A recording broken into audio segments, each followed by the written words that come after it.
Regenerate. You are now listening to the iWalter Show. Real talk about nothing. Regenerate. You left me in the dark right when I'd fallen hard with your double hearts. Regenerate. The new doctor seemed so wrong. Regenerate. And now you're new to me. Can you just let me be? I need to grieve properly. Regenerate. 'Cause I just had to say so long. My favorite doctor was 10, but he's gone now.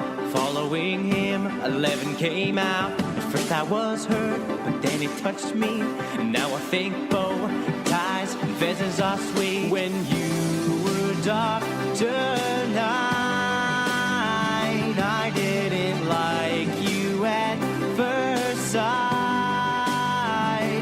Then we traveled all through time. So I'm letting go tonight. Now you're growing on me. Your face is wrinkly, but at least I feel at peace. But you don't quite complete me yet.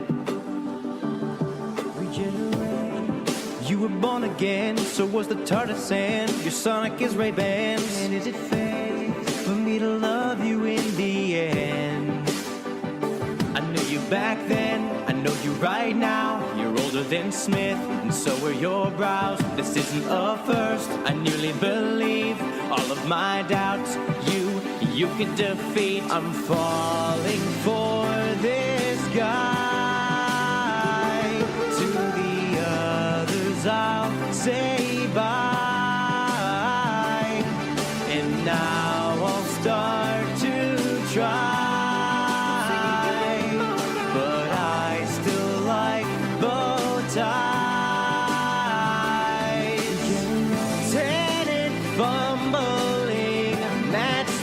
Stumbling, I am trying to move on. Showed my weeping angel side. When Smith left, I cried. I'm not crying anymore.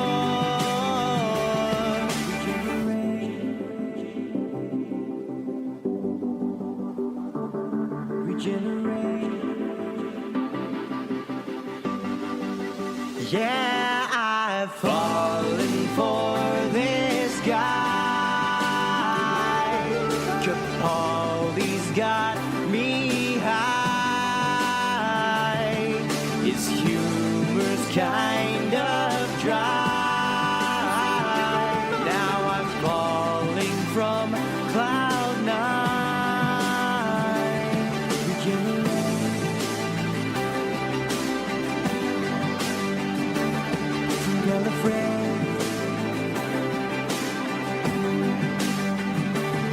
Exterminate. Need to upgrade. This guy's a snake. Faster than a speeding bullet, more powerful than a locomotive, able to leap tall buildings in a single bound. Look, up in the sky. It's a bird brain. It's a plane. It's iWalter. Yes, it's iWalter, strange visitor from another planet who came to Earth with powers and abilities far beyond those of mortal men. iWalter, who can change the course of mighty rivers, bend ears with his annoying voice, and who disguised as Walter Interranti, mild-mannered janitor for a great metropolitan newspaper, fights a never-ending battle for truth, nonsense, and the American way. And now, another exciting episode in the adventures of iWalter. Hey, all right, this is Walter and iWalter. Sorry about that, folks. I was off for almost a week now, I guess. At least 5 days, I would say. It is now October 27th, Tuesday morning. Actually decided I will finally do a show. Let me see if I can just adjust my mic a little bit so I don't have to bend over as much. Yeah, I'm trying to get better levels. Actually, it's more distracting, though, this way. But yeah, I was doing a couple things. I've been still off from work, still getting paid, thank goodness. Actually, yesterday, or actually, I should say Sunday now, I totally had forgotten about it, and I was like, last minute idea. I decided to go and go to this convention in New Jersey. It was in Parsippany. It was called Chiller Horror Convention or something, or it's basically, it was just called Chiller Convention. And my main reason for wanting to go to this was because they were doing an anniversary get together from all the people who did the movie called Frankenhooker with Patty Mullen and James. Excuse me, I forget his last name. I got to look it up now. I actually just friended him. Thank God. Well, he accepted my me friending him. James. He was the main character. He played the doctor in the Frankenhooker, and he was actually really funny too. Let me turn off my thing. I got a bunch of stories, so I'm gonna have to kind of go do a makeshift job because I can't read everything I wanted to read, too successfully. So I'll try my best. And I want to see who he was. Really cool to meet him in person. He's very funny too. Looks like James. I apologize. I hope he doesn't listen in because if I screw up his name, he's going to be probably not too happy. He was a very nice man. So was Patty Mullen. James Lorenz. So I apologize if I got your name wrong if you do decide to listen in. Most people don't. Very nice people. I think Patty Mullen looks really good. Both of them do. It was just funny because this guy, James, he sounds exactly like he did in the movie when he did Frankenhooker. He's done some other films too, but his voice is very distinctive. And I said to him, I said, you made that movie very funny, which I really appreciated it. Both of them did. Personally, I think Patty Mullen, she's incredible because she has that New York accent still. I think she lives in Florida actually now, but she still has this really strong New York accent. She may not notice it. I do because, we probably have an accent too. I don't notice it obviously on myself, but I definitely notice people who come from New York and their accent. So I just basically asked her, I said, hey, I remember you being on Howard Stern. She said, I was on there quite a few times. Again, they were very friendly. But I drove 2 hours just to see those guys from that film, and I kind of left afterwards. I bought a few trinkets I probably shouldn't have bought because the money went too quickly. It cost $40 just to get into this event for just Sunday. And I didn't realize until I left, I looked on Facebook, a lot of people had posted a lot of pictures of, what they have gotten with themselves and celebrities. And I forgot half the people that were there. This was a really big event. And I totally just basically wasted my money in some ways. It wasn't a total waste for me because I really enjoyed meeting at least the two I mentioned, Patty Mullen and James.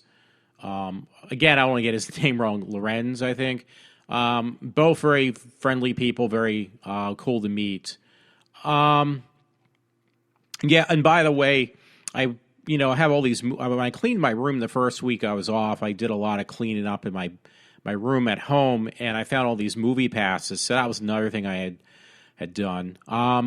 By the way, when I was at this horror convention, yeah, they had the actual props, some of them from the original TV series. Well, there is only one of Lost in Space. The whole crew was there, but to get a picture with those people would have cost like $125. So I had to lay my foot down and say, okay, who would I really want to? I mean, I would love to get pictures with everybody. It looked like some people actually did, but it was just like, well, this is going to cost way too much money. And I really did want to just go personally to see Patty Mullen, not to put down anybody else. I just love those guys from that movie. But growing up as a kid, I used to love Lost in Space. They had Robbie the Robot, I guess is what technically he was called. And he was actually a working robot that would move and talk, so to speak. So I got a photo with him. I got some pictures of the whole original I should say not original, but Adam West. I'm sorry about the names. I'm not really familiar with them all. Adam West comes to mind. The guy who played Robin, the one of the three Catwomen, the one I actually liked the best. I really wanted to actually see her, but I was like, listen, if I pay for everybody I want to see, I'm going to make sure I get his name right. Lee Majors from the $6 Million Man was there. I really wanted to see him too, but I was like, wait, the girl from The Exorcist. God, I should know her name. See, I'm so bad with names, but I was like, I really just got to lay down the law and say, okay, where am I going to stop? This is just way too many people to get pictures with. It would be way too expensive. Yeah, I hate, sometimes I get pictures, as you get older, they don't look that great. Trust me, I look horrible. Unless you get a person who knows how to take really good pictures. Yeah, it would have cost me probably over $1,000 if I would have got pictures with everybody I wanted, and I couldn't afford that. So it's like, listen, I got to just decide who I really wanted to go for, which again was basically Patty Mullen, and I did it on last minute spur because I couldn't sleep the night before, and I actually tried to go to bed a little earlier, but it didn't work. So I set my alarm. I got up at like 6 o'clock in the morning just to make sure I left before 8 o'clock, which I did. And, it was like a little over 2-hour drive, so it wasn't too close. But it was fun. And it was funny because on Saturday of this past weekend, I kind of recommend it, but I guarantee there's going to be more people who are going to disagree with this, what I'm about to say, than will agree with me. But I actually went and seen at this place. It's a restaurant/movie theater up in Collegeville. I think it's called Movie Tavern. And I went because it was only playing in like 2 places around where I live. And it's this movie called Paranormal Activity, the new one. I forget the rest of the whole spiel on the name. It's like the 5th movie they made out of this, continuing series of horror films. And the last 2 especially, I really liked. I actually liked the first. Actually, I shouldn't say that. I don't like the first one, but I like the other 4 movies. I like them a lot. And as they progressed, it actually really did scare me, quite a bit. So I saw the 5th one on Saturday, and I hate to say it, but I really jumped. I'm not even kidding. I jumped a few times in the movie theater, and it really scared the crap out of me. So, but you have to watch them all. You can't just like sit down at this point and say, okay, well, I'm just going to pick one of the 5 movies and watch it. Well, you can do that with the first one. But even the last film they put out before this one that I just saw and watched on or went and seen on Saturday, the 4th and the 5th one are actually interlaced, and they actually brought characters, this woman and this guy from the original film back, where they actually did a time travel back to the original film. Like there was this portal, set up by basically hell. If you want to call it Satan or whatever, and from witches, who in the last 4th movie had set up a portal. This guy fell through, the one character in the 4th movie, and he ended up in the very first movie, and they matched it up so well, it really freaked me out because it was like, wait a minute, this guy just jumped back in time. And he was in the present. He was in like 2014 at the time, and he went back to like 1987 or something. I can't remember when the first movie was supposed to be placed because they're obviously, the time's all fictionalized. The movies are. So it really scared the crap out of me. So the guy got killed before, what would be technically the very last scene of the first movie, and it was really well done. They really put it together. You couldn't put it together any better than they did. And they did slightly the same thing again. I don't think it was as impressive, but it definitely made me jump. So I can't say enough about that. I really liked that film. So, that being said, I actually went and seen, there's a whole bunch of movies I want to go see.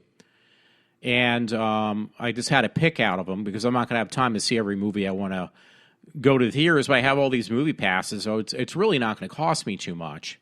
Probably actually nothing at all. So anyway, I went and seen this movie, Steve Jobs, which I wouldn't recommend. The movie was completely awful. I don't know how it's gotten such great critics reviews. I heard it didn't do that well in the theaters, but if you really want to see a movie about the whole making of Apple and, how it was founded and about Wozniak and Steve Jobs, I would recommend the movie just called Jobs. That movie was beyond incredible. I liked it so much. I think I rented it online, and I liked it so much, it's like I got to buy a copy. So I bought a used copy, but I just wanted to have a copy because I know someday I'm going to want to watch it again. And that movie, I learned so much about the whole thing of how the whole thing started and where it, how it came about, with Apple and the conflicts. But this new one was just literally 2 hours of boredom. I mean, it was just him going. The actor they got him they didn't even make him up to look like Steve Jobs. I don't know anything about these people, but a friend kind of explained it to me in some voicemails on who they had decided, which was I can't remember his name. It'll come to me. The guy who played the Dark Knight. Let me check it out. I always do this. I want to say Christopher Lloyd, but I'm probably that's Christopher Nolan made the films. I'm trying to look for the guy's name. Why don't I do that with anybody else? Because it'd just be a real pain in the ass. So everybody I don't remember names would just be it would take me all night just to figure out. It was Christian Bale. They wanted him to play actually Steve Jobs in the Steve Jobs movie, and he actually declined. And I could see why. The movie was just, again, it was really bad. It was beyond awful. They had some slightly, I want to say, love interest for Steve Jobs in this movie, some woman. And I was like, boy, she's not bad looking. And then it was like she kind of looked kind of familiar. And I didn't realize it was Kate Winslet because I figured it out when I seen it in the credits. They said, hey, Kate Winslet's in the movie. And it was like, well, there was only like 3 or 4 people in the whole entire film that they actually shot constantly. I mean, you had just extras for everything else. And it was definitely Kate Winslet. It was like, wow, she really looked different. She actually looked a lot. She looked like she put on some weight for the movie, I guess. But it was just like, it looked like it was fictionalized. It was like, okay, this guy looks nothing like Steve Jobs. The movie Jobs, the guy actually, they made him up to look like Steve Jobs. Again, they gave you a lot of information for a movie, and a lot made sense. And in this new movie called Steve Jobs, it seemed like they just made up things to make the movie flow as a film and not like a true-to-life, story about a man's life. It like they had this, which he did have apparently, a daughter who he denied, but now they made it like, well, he denied him most of the movie, and now he is like, she's the center of his attention. It was like, and they were trying to proclaim that, one of his ideas that he came up with, Steve Jobs, was actually from his daughter, out of what he named her or something. It was something really stupid.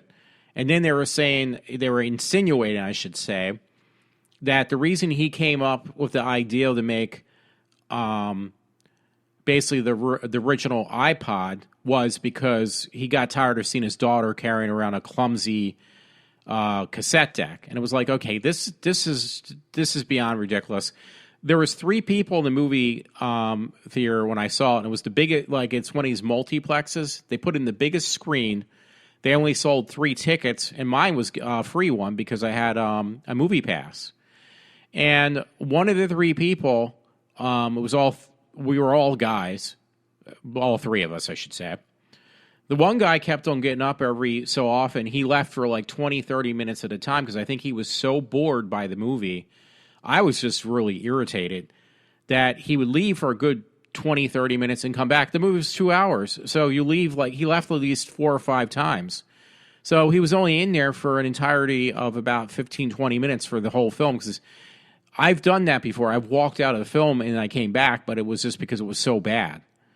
And this would be one of the times for this guy, I guess, who decided to see this movie about Steve Jobs. Everybody who uses Apple products like myself wanted to go see this, but obviously it was just a waste of time and a waste of energy. I really regret wasting my free ticket.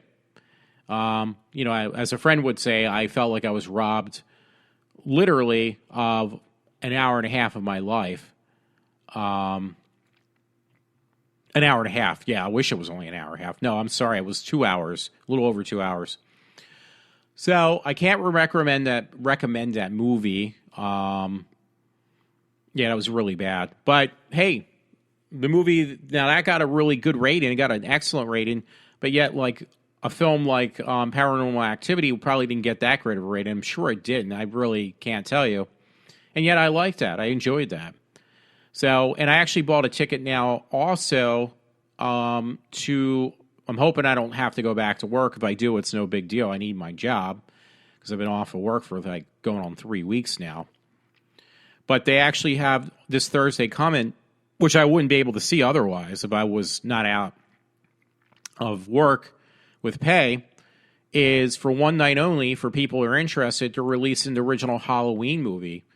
The John Carpenter, Deborah Hill original Halloween in the movie theaters for one night at 7:30 country, across the United States. So, unfortunately, they are charging you full price. They're not giving you any discount. Like if you're a senior citizen, you're paying the same amount I have to pay. And I bought a ticket for me and my parents and I, and it was $15 a pop. And that is like more money than you pay for a 3D movie. And this is just the standard original two-dimensional film. So I don't know why they're charging that kind of money. Now, when my parents and I saw that film the first time, probably 30 some years ago, I will guarantee you this, all three tickets cost us no more than $10 because they were like $3.25 at the time. Now, all three tickets cost me $50 because I bought them online. You had to pay a service fee and all this other BS. So I think it's ridiculous. So yeah, it cost me $50, which would have cost years ago no more than $10. So that really just kind of bothered me, but I didn't care. And I mean, because this would be probably my only other chance I'll be able to see that. I actually did go to the Back to the Future trilogy also, in addition to everything else on movies. So a lot of these movies I've seen before, but not the Paranormal Activity, which I really enjoyed. So, that reminds me. I'm going to throw this in my mix now. I was going to wait. I don't think I'm going to be able to find it, though. Looking now. I got so many stories, I don't even know where to actually... I just posted a bunch. But I totally forgot about, and I wasn't... it's gotten so bad, Doctor Who. And by the way, since the beginning of my show, when you listen to it, you've heard a parody, I should say. And it's a parody from a Katy Perry song where they... guy sings it, though, not Katy Perry. And it's a parody on Katy Perry's Wide Awake or something like that. And instead it's about regenerations. So I thought it was pretty cool. I had to put that in. Hey, it's Doctor Who. I love Katy Perry. I'm not going to leave that out. So I'm looking for it now. There was a story on that, too. That's the thing that's kind of funny. And it was actually... Here it is, Radio Times. Katy Perry meets Doctor Who in the surprisingly touching... music video. Wide Awake becomes Regenerate. It's great, honestly. That was just posted on Radio Times the other day. You can check out the music video. It goes through the regenerations. I think it's kind of neat. I liked it. I'm not going to read the article. Find it on Radio Times. I just want to let you know what that was. But why I'm bringing that up, though, was now I lost the story I was just going to read. It was in the, I got so many freaking stories. I don't even know where to start at this point, actually. Yeah, you know what? I'm actually, I hate to say this. This sounds really weird. I think I fell in love with Macy Williams. She is so cute. She's adorable. She's this young girl that played in some HBO show. She's actually British, though. I'm trying to look at the show she played in. So I hate keep on pulling up more stories just for me to read. And this would actually be, she might be a continuing character. She's like an immortal. She was made immortal, that she can't die ever.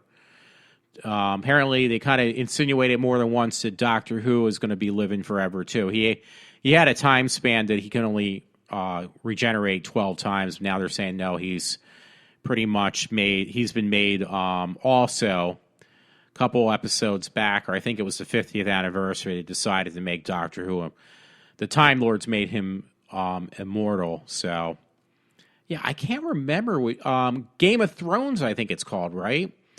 Well, they even had, because I bought it on iTunes, the show, so I finally got to watch it. You don't have to watch when they come on. You can watch whenever you want. And they give you all the extras. They had like a 9-minute special behind the scenes, the new Doctor Who episode with Macy Williams, and it was like, God, she is so adorable. She's a cute little girl. And she is. She's really tiny, because standing next to the new Doctor, she looks like a little dwarf. I mean, she's really petite. She's really tiny. I mean, petite means she's thin. Well, she's that, too. But she's like a little doll, a little China doll. They said she's been working in film since she was 12 years old. So I think she's like 18 now. I have no clue about her. I never really bothered to watch the Game of Thrones. I had no desire to watch those kind of shows. That show, I should say. But I was kind of forced to, so to speak, after watching, Doctor Who for how many years now. And, I was really surprised. Personally, I think the episodes continue just to really suck. Doctor Who is not what he used to be, but she is just so cute. I love her to death now. I'd love to meet her in person sometime. Hopefully she's not one of these stuck-up actresses, though. I hope not, because I met some very pleasant actresses and actors, but then it seems like the younger ones that I've met over the years seem like they usually have a little bit of an attitude, like the younger people do. The older people are always generally pretty nice. Even if they have to fake that they, they got to be nice to you. Hey, I'll take that over top of somebody you pay all this money to go see and they're total, like, assholes to your face. I mean, I don't like that at all. So, yeah, that'd be my only fear. But, yeah, she's a cute little thing. But they're trying to go back and forth. I don't know if Game of Thrones is on any longer. If it is, that would be one of the problems they would have with her, because she's been on that show. She was on from age 12, and if I'm thinking she's 18. I don't know. Maybe she's older. I don't know.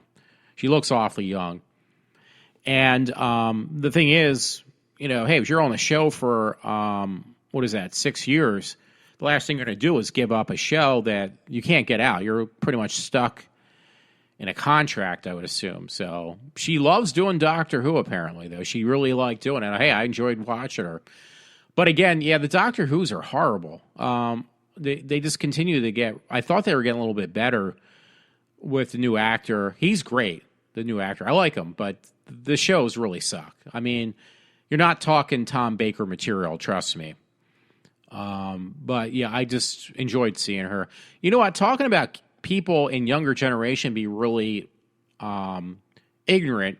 A friend had sent me this other day. I think I said that word right.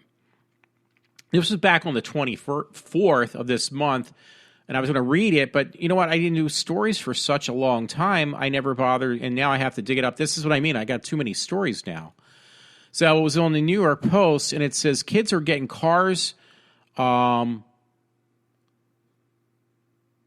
can't even, you know what, it's one of these times my friend Matt's going to laugh at me. I can't pronounce this word, but it says spa retreats and for good grades.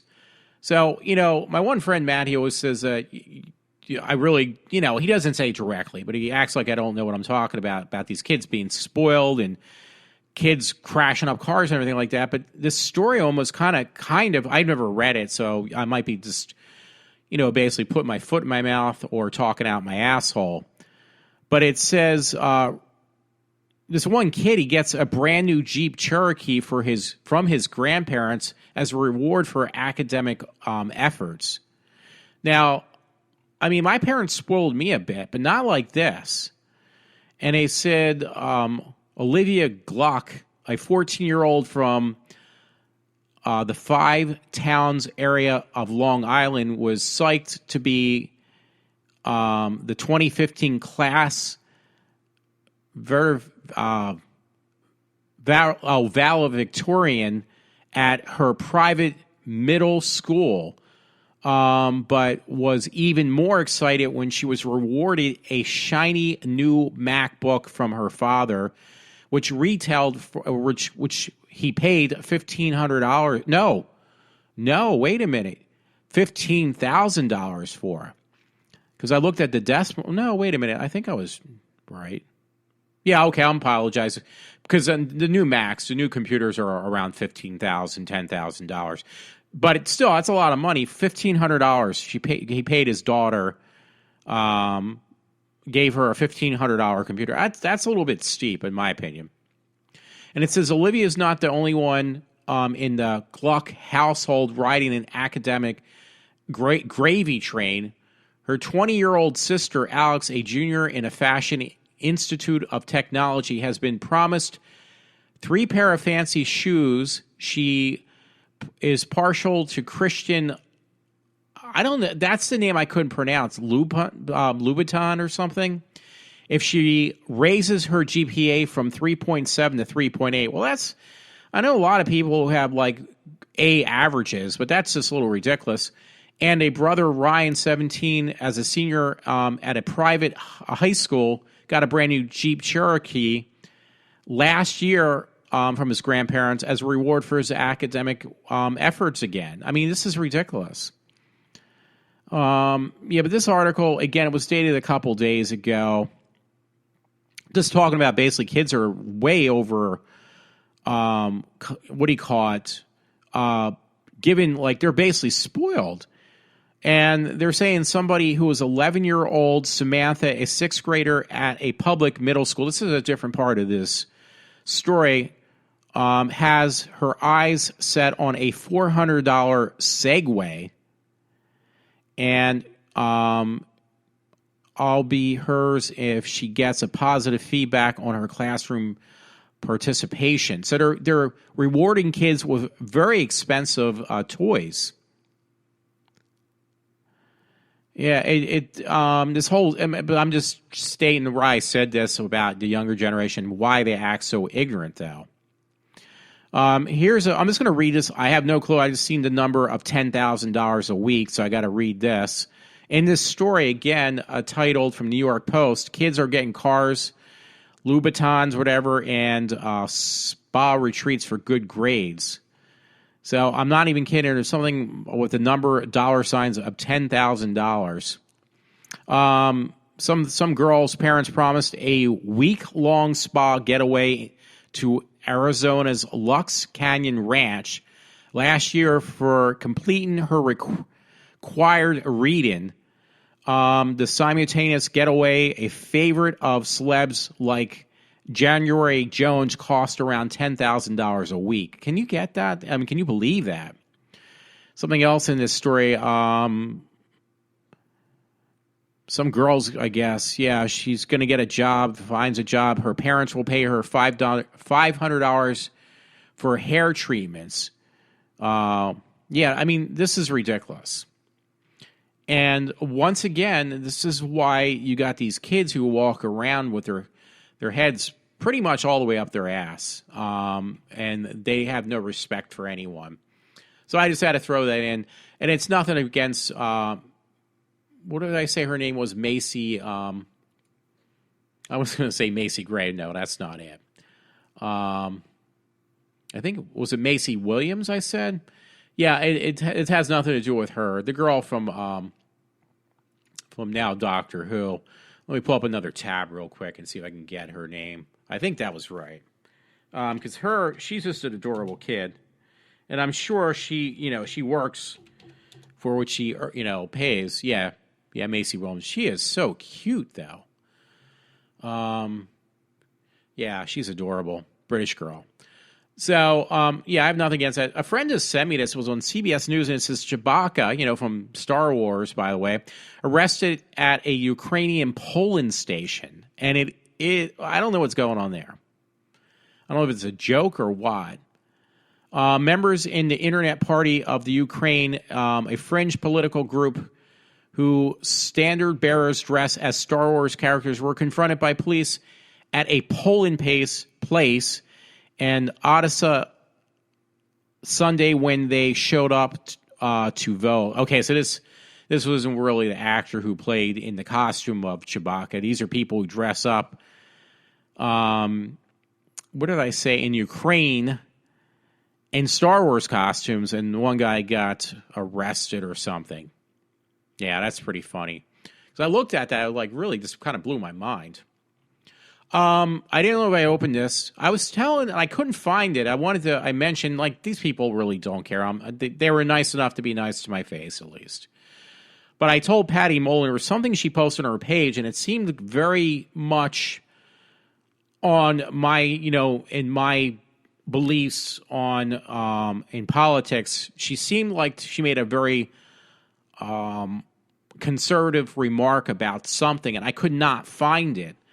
So, I forget what it was. I wish I could remember. But anyway, what I was trying to go, it has nothing to do, I apologize, with Patty Mullen. But I found this conservative story. It's on right-wing news, and I thought it was pretty interesting. I have not read any of these stories, so I'm just going to let you know. I never really do. I at least glance at them, though. But it says, when Ford reads presidential tea leaves and moves Mexican plant back into Ohio, and are showing Donald Trump. So it looks like it's going to be between Trump and this other gentleman, Ben Carson. So it's a win-win situation because both those guys are really pulling the political power. And either one would be a much better choice than probably anybody else on either ballot, in my opinion. Yeah, somebody wrote, hoo-hoo. Ohio must be thrilled. Under pressure, Ford is moving back to their Mexican plant worth $1 billion back into the states, Youngstown, Ohio, to be exact. There will be 1,000 new jobs for factory workers there. So that's really good. If this is true, and they're really worried about getting Trump into office, the politicians in these businesses, they're afraid that Trump's going to really put the thumb screws down on these people. I'm more for it. I actually do like Trump, so I want to see the man get in. I don't care if it's Ben Carson or Trump. Either man, once again, is going to be definitely, I think at this point, I will definitely vote for no matter who is on the ballot for R, but if it's either one of those guys, it's just going to make it that much better, I think. I think we're going to, especially with Trump, this is just my opinion, but I think we're going to go back. And some people are saying, well, you're just listening to all the hype, which I kind of am, but not that much. Trust me. I don't have enough time. I've been too busy worrying about myself, but I think Trump would probably be like the next Reagan almost. Not quite, but definitely would be close. Sorry, I just took a swallow of soda.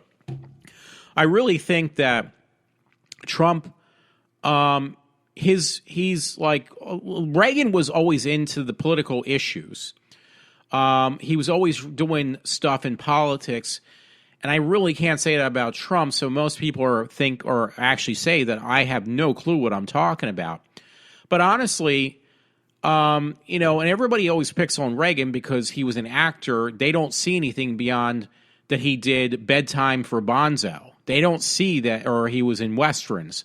Well, I hate to tell you, Reagan did do a lot of political stances on a lot of issues way before he became president.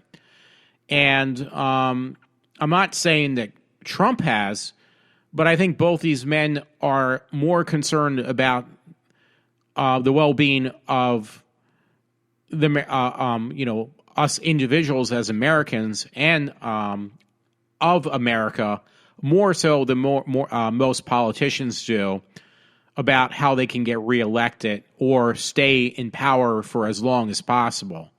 I think there is a definite difference between the two men I just mentioned and most basic politicians who only really do care about themselves. Again, this is just my opinion, so I'm just that's my right as an American. All right, I just had to get that political view out. By the way, because I wasn't on, and actually, this is actually on a David Tennant webpage. I swear, no, I'm not going to say it. It says TennantNewsBlogspot.com, and because David Tennant's going to be in the new series, I didn't notice. This is something different. It's Marvel's Jessica Jones. Excuse me, I just belched. Whoa, that was a stinky one, too. A burp that stunk. That's horrible. But yeah, David Tennant, was one of the Doctor Who's. He was one of my favorite new Doctor Who's. I actually really like Christopher Eccleston, too, a lot. But anyway, there's going to be a whole universe for the characters in Daredevil. Literally, there's going to be a whole universe of characters having, obviously, I think Jessica Jones is not going to be the only one. It might even be, I won't be surprised if they do one for the Punisher as well. Anyway, I thought Jessica Jones, the way I encountered it, I thought Jessica Jones was going to be part of Daredevil. No, she's getting her own series. It is part of Daredevil's universe, according to the way Netflix is putting it together, but she's getting her own series, and they're going to overlap. So, because Daredevil's not coming back to next year, but Jessica Jones, I think, starts in November. So, yeah, and you'll be able to get the whole entire series. I don't know if I told you, I did finish that series, by the way. Talking about series, that one on Penny Dreadful. And I actually like the second series much, much better than I liked the first series, season 2. And again, I have my difference of opinion for, what was her name? Billie Piper. But she did an incredible job. I think she was like trying to push for some type of Emmy or something because she really just blew my socks off when I watched the last couple episodes. She, she was supposed to be technically the bride of Frankenstein's creature. Well, she became more of a monster than in this storyline than the rest of Frankenstein's creatures, because he made two different men, out of body parts, so to speak, and then he made her, and she's the most vicious and evil one of all of his creations out of the three of them. And she did such an incredible job, Billie Piper. It really just shocked me. Like, I don't like her after the way she acted a little bit snooty at that comic book convention, but I'll tell you, she really just proved herself as an actor. She is really, really good. Yes, I said actor because that's being politically correct. You can say actress, but I say actor. So, whatever. So, hey, and it was all, that was a funny thing because I said this to some guy, his name's Chris. Really cool guy. He does a lot of artwork for these comic conventions, and he actually made, I'll have to go into that a little bit later if I remember. He made these really cool, I'm not even kidding, these Halloween 3 T-shirts. I'll go into that about Halloween 3 too a little bit later, I hope. But these looked really cool, and I said, I told this guy Chris, I said, listen, hey, if I knew you made those T-shirts, I would have gave the money for you to you because to buy one of your T-shirts because one, they looked awesome. Two, you're just he's a really cool dude. He made he works at this place called, I think it's Michael's or Joanne's. I think it's called Michael's, the craft store over in King of Prussia Mall, that location. And he did a really nice job. It cost me like $700. He made me a frame for all my Friday the 13th paraphernalia. It was like all this stuff I had autographed and signed and all this other stuff. And it's in a big shadow box, but it's so fucking big. I can't hang it on a wall because the whole wall would fall down. It must weigh about 25 pounds, but it's really cool. Anyway, I don't even know why I went off that side note. Yeah, I can't even remember. That's me though. I lose my train of thought. Yeah, I'm blank. That's amazing. I'm just happy. I'm ecstatic because if I'm off the rest of this week, I'll be able to enjoy my Halloween the way I want to. By the way, too. Speaking of which, yeah, a lot of good horror movies coming out, and I like I said, I do want to go back. I want to remember that Halloween 3. Again, I told you, I think I did. One night only. The original Halloween will be in the movie theaters. Real quick, because maybe I will just go on the Halloween thing since I forgot everything else. I got these stories lined up. I have to do that because I will forget. But this would have been a couple days ago. I would have read it. I'm reading it now. It was on comicbookmovie.com. Zack Snyder teases some new surprising developments with the Batmobile in Batman versus Superman. So I won't read that one because I've read so much on that. They actually did have some stories, new photos up, new, not nude, but new photos up of the guy who's playing the Joker, that Jarrett something. I think his name's Jarrett. And they do look really good. Anyway, with Halloween 3, it was kind of funny. That was one movie when I first heard it was coming out, and I heard that Michael Myers, I'm talking about when it first came out. I was a little, pretty young. And I was really mad when I found out, like, wait, Michael Myers is not coming back for another movie? And that was because both Deborah Hill and John Carpenter did not want to see that again. They were tired of seeing, they didn't want to do, 2 was more than enough. So, yeah, so they said, well, we'll come back. We will do another Halloween movie, but it has to be something completely different. We're not doing another Michael Myers. And after that was understood, yeah, they made Halloween 3, which, okay, now I remember I was going to say, that was made about witchcraft. So real quick, I'm going to do another sidetrack. Both that movie I had just seen of Paranormal Activity, they got more involved with the last 2 movies with witchcraft, which was really cool because witchcraft's on the comeback on horror movies and TV shows. So that being said, that Penny Dreadful was also about witchcraft, which was really well executed. It was incredible. And I just can't say enough. I loved it. So that was another thing too. That's mainly what I wanted to mention, and there was something else too. But yeah, the Halloween thing. It was called Season of the Witch, by the way, and they did go in a different direction. They did put a little bit of a joke in the background. They actually showed the film of Halloween in the movie of Halloween 3 with Season of the Witch, because some guy kind of reminded me of that. He said, yeah, they did that kind of as an inside joke kind of thing. So, but I never really, when I found out, like, wait a minute, it's nothing to do with Michael Myers. At the time, it was like, okay, I'm not interested in this film. So I didn't even give it a chance. But there's been more and more people over the years have surfaced and said, listen, that is the best Halloween movie by John Carpenter and Deborah Hill. Out of all 3 of them, that was the best one. I'm talking about the original ones, not the new ones, because they're just not even worth going to see. They're just really, no puns intended, they are really beating the dead horse with that whole Michael Myers thing. That should have been a dead issue years ago. So I think people are finally, like myself, are finally realizing, wait a minute, they had a reason, a purpose why they wanted to get rid of Michael Myers, that whole theme. It was just, it was done with. So, again, that being said, Season of the Witch has really made a comeback as being like a classic movie now, finally, which I never even realized. And people I talked to said, yeah, that was probably the best one.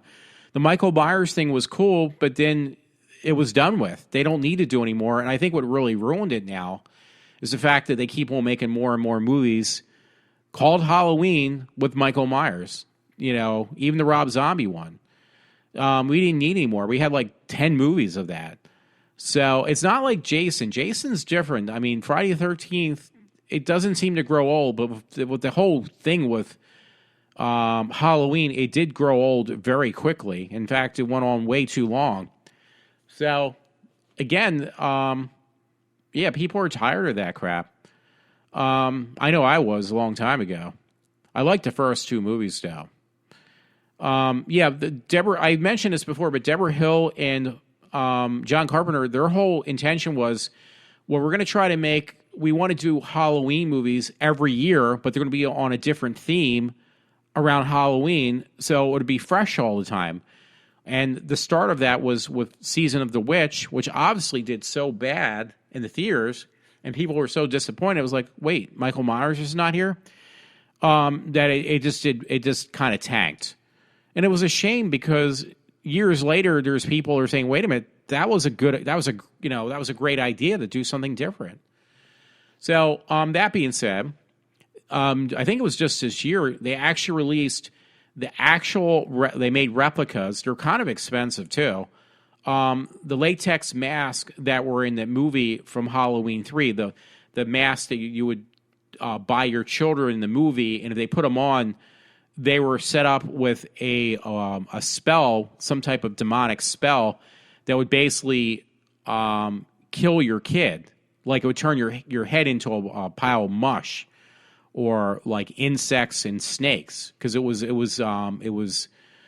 demonic hex on these rubber masks. One was a pumpkin, one was as a witch, and the other one was of a skull head. So they actually released those. They said these are perfect replicas from the film. So I actually ended up buying one. I found one cheap for $40 on Amazon, but I guess they sold out so quickly that the next time they're going to get these shipment of these masks in aren't until November. So I figured, you know what, just for nostalgic reasons, I know so many people like that film, I got to get one because otherwise the masks go up to about $100 a pop. But they sold out really quick, obviously. You can't find them anywhere. But the funny thing is, these particular masks from the movie also had this little thing that looked like a button on the back, and it was supposed to be from this fictional company that was basically a bunch of witches and warlocks. It looked like a button that was, and that's what actually set off or triggered off these masks with the hex, were these buttons that had a shamrock on there. Well, the replicas even got down to the most minute detail of putting that shamrock button that activated the masks in the movie into the replicas. So that made it even more so that, like, hey, you have to have one of those. Because that movie, at the time when it came out, was considered like a major disappointment. But then you find out years later, there's more and more people who love that film, Halloween 3. So I had to get that. And I wasn't a big fan. I actually did see it after I understood where, both John Carpenter and Deborah Hill were coming from on that film. It was like, okay, this makes more sense. This was designed to be a standalone movie, and there was supposed to be a different standalone movie every single year after that. And it never happened just because, and it was a great idea, but without realizing that's what their plans were, it just never made it past, stage 3 of their filming, so to speak. So anyway, hey, a different story. I forget who sent it. It was probably my friend Todd. And again, these are stories that are going to be all over the place because it's been so long. TMZ Sports, this was on the 24th of the month. Oklahoma Street homecoming parade, 3 people dead after car slams into fans. Now, that was a story I was going to read. I think that was one I found myself. Been seriously injured after a car slammed into fans watching the Oklahoma State homecoming parade Saturday morning, which was not this past Saturday, though. I don't think. According to reports, the vehicle was moving at high speed rates, probably young kids, and plowed through dozens of spectators. At this time, the 3 people had died and 22 are injured, according to police. Stillwater, OK, which is at Oklahoma. The driver, a 25-year-old woman, has been arrested in suspicion of a DUI. University President Burns Haggis said the game scheduled for Saturday afternoon between Oklahoma State and Kansas will be played in honor of the victims. That's just ridiculous. People just have no responsibility. I got to get off these more down, depressing stories and get into more horror movies.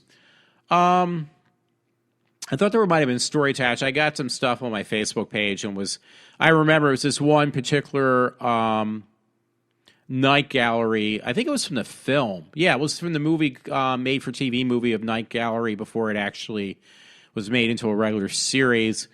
And it was that one Roddy McDowell, I think, played in it. Was it Roddy McDowell? He played in Planet of the Apes. He was in the...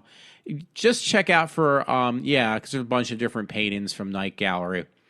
But they were showing pictures from the movie... Night Gallery movie they made for TV. It was actually really cool. I really liked that. I like Night Gallery, period. So makes me want to watch it again. Now that I mention his stuff, I'm going to want to watch it. Hey, I got to bring this up. This is what came up next, and I tell you, this was definitely a 10 Kleenex pictures. They had somebody put up, Sam Sherwin put up pictures of Carrie Fisher when she was on a beach in that slave costume, and she's all freaking wet. Like she's in an ocean and she's enjoying herself. And I hate to say it, I was enjoying myself. She was getting really saturated. The pictures are just beyond hot. And you look at Carrie Fisher now, I love Carrie Fisher, but she's not the 20-year-old she was back when she did Star Wars. And in that costume, she was beyond hot. And trust me, these are definitely pictures that will make your night very pleasant. Seeing her in a wet slave costume in the beach, getting herself in with a big smile and her mouth open, which I won't say what I'm thinking with that. Which actually kind of reminds me on a different note. I was hoping to have it for Halloween, which I'm probably not going to wear a costume. I actually bought it also for the film. I bought a Jedi Knight costume, and it cost me, I hate to say this, close to $200. I bought a custom-made lightsaber, which was sold out from this place I bought it from. It was on that web link called Esty, I think. So they finally, this was months ago, before I even knew what was going to happen with my job. So they finally got him back in stock, and I said, you know what, I don't care as long as I get it before Christmas. I mean, Christmas, yeah, well, Christmas too. I'll keep my order for the lightsaber. So they said they mailed it. So I probably won't even get it for Halloween. But hey, I'll have it for Christmas because I'm one of the idiots who actually pre-ordered a copy of. I'm sorry, I'm laughing at some stuff I'm looking at. I pre-ordered my copy ticket for the new Star Wars movie. I think it looks really good. So, so I'm actually really psyched. Oh, well, actually, it's a horror story in itself. It's not really. This was a story I put up from October 27th. What is today's date again? It's the 27th. Okay, so it's not actually today's story. It was actually the 24th. It's put up today's date. Oh, that's a neat costume. Sorry. Again, I'm getting easy distracted. There's a costume place where you can buy the Jason Voorhees mask, where you can actually pull off the hockey mask part of it, and underneath is Jason Voorhees' demented face. That's part of this rubber latex mask. Looks really cool. It's called Friday the 13th Double Adult Mask. Wow, it's only $30 too. I'm not going to buy it. It just looks really awesome though. It looks really cool. Whoever thought that one up did a really good job with it too. Hey, if you're interested, that's on costumesforless.com. I guess because it's getting near Halloween now. This stuff's going on sale. It looks really cool though. Oh shoot, I think I just might have lost my story. So I'm sorry about that. And you know what? I am so not only easily distracted, but I forget what I was reading. Because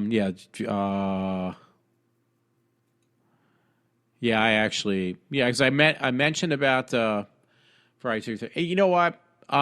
Since I do have so many stories, it's not going to be that big of a deal. I just shouldn't have just got that easily distracted. Hey, you know what? And another thing is Friday 13th. Halloween is like my favorite holiday. I know it's not a holiday, but it is my favorite part of the year. Oh, by the way, that name of that Paranormal Activity movie is called The Ghost Dimension. I really liked it. I recommend it, but if you didn't see the other ones, don't bother to go see it. And on Halloween night, it's a shame I don't have it. Obviously, on Stars is Ash versus the Evil Dead. I am looking forward to that at least. It's a short drive, but it's gonna drive me crazy now. Trying to think what I might have forgotten what I started talking about. Anyway, since I forgot that's whatever I was reading, another story. Actually, I read the date too. That should have helped. Wow. I think I'm getting Alzheimer's. I really do. I'm just looking through. I read about the Chewbacca thing and him getting arrested. Not actually read it. I just don't think it's worth it. So, folks, you know what? When I was talking about Halloween, though, this is interesting. It was on iHorror. I think it was just yesterday. And it said, spend Halloween night inside a replica Michael Myers house. Isn't that awesome? Yeah, it says 7th annual Halloween Bash, Saturday, October 31st, 2015, from 6:30 p.m. to midnight. Movie bonfires, tricks, treats, food, trucks, and the boogeyman. So it's a replicated house of the Myers home. And I think it's in North Carolina, though. Because I try to look, it's like, okay, this got to be in California. I didn't expect it to be down there. Yet a 7th Halloween bash runs from 6:30 to midnight on Halloween, and the event is both free and open to the public. That's really good.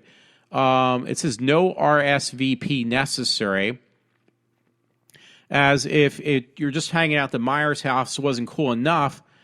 Caperton is serving up food and playing host to a pumpkin carving contest. Beginning at 7:45, both the Mutilator and the Halloween 3 season of the witch will be projected into a giant movie screen in the front yard, and the writer-director of the former Buddy Cooper will be on hand to sign autographs. He'll be joined by Edmund Farrell, who handled the film's makeup effects. For more information, full schedule events, head over to the Myers House website. So I'm going to do that now. Maybe I can give people some more information. I should probably actually post this on my Facebook. But it's called Myers House. No, Myers House something Tumblr.com. I'm going to copy this for people. Halloween Bash. Yeah, okay, there's a movie called The Mutilator, Halloween 3. And it's all free. So that's really cool. Unfortunately, it's not around here, around where I live. Myers House, NC, interior open.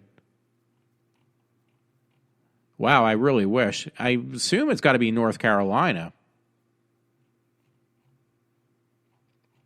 Well, I'll post this for folks who address 1520 High Lane, Hillsborough, NC. So, yeah, Hillsborough, North Carolina. Why can't they have this stuff around? Well, is that where they shot the original one? I don't really know. I'm kind of curious now. Did they shoot the original Halloween in North Carolina. I don't know. But yeah, if anybody's interested, I will do that right now. Check it out. Facebook page, Walter. And there we go. I just posted it. So for more information, go to Walter's page because that's the best place you're going to get it.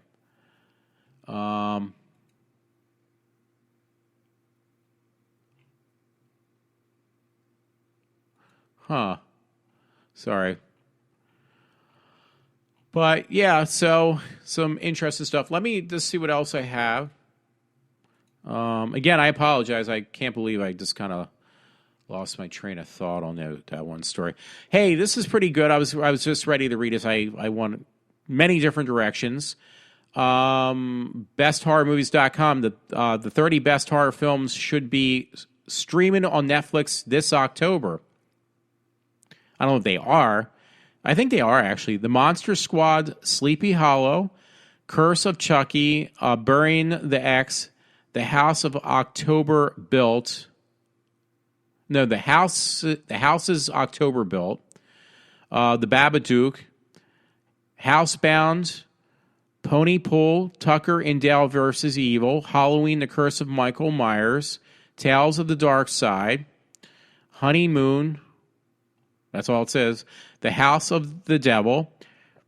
Reanimator, Stakeland, Wes Craven's New Nightmare, From Dusk to Dawn, The Ward, Nightbreed, the director's cut, Hellraiser, Let the Right One In. That's the original one, by the way. That's the one that's French, I think.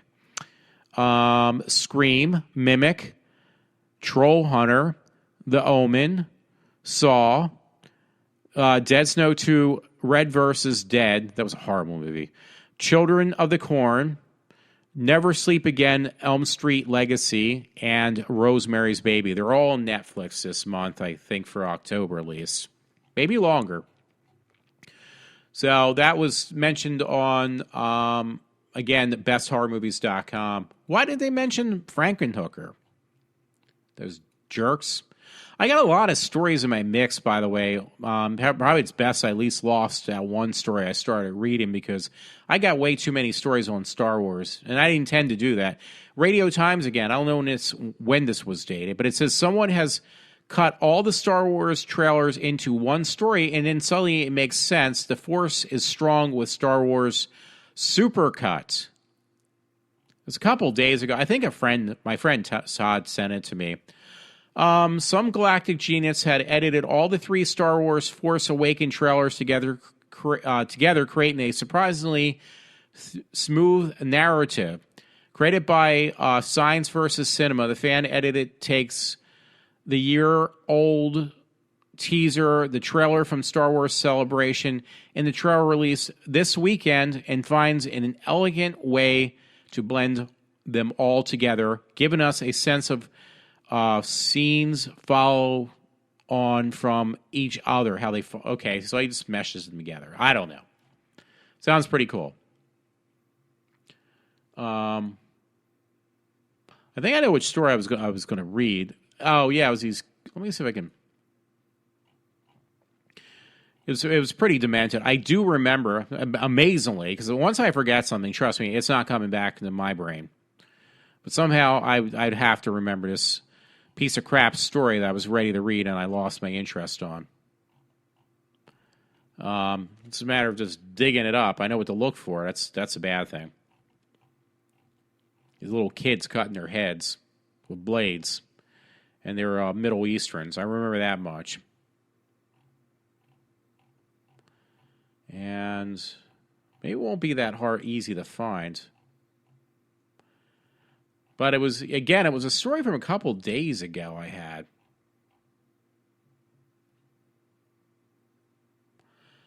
Oh, I even forgot about this story. This is pretty sad. American News, while I'm looking for that other story, I'll just read the caption, I guess. Mother who had throat cut by ex-fiancé ordered to write him or face a jail time. This is no freaking joke.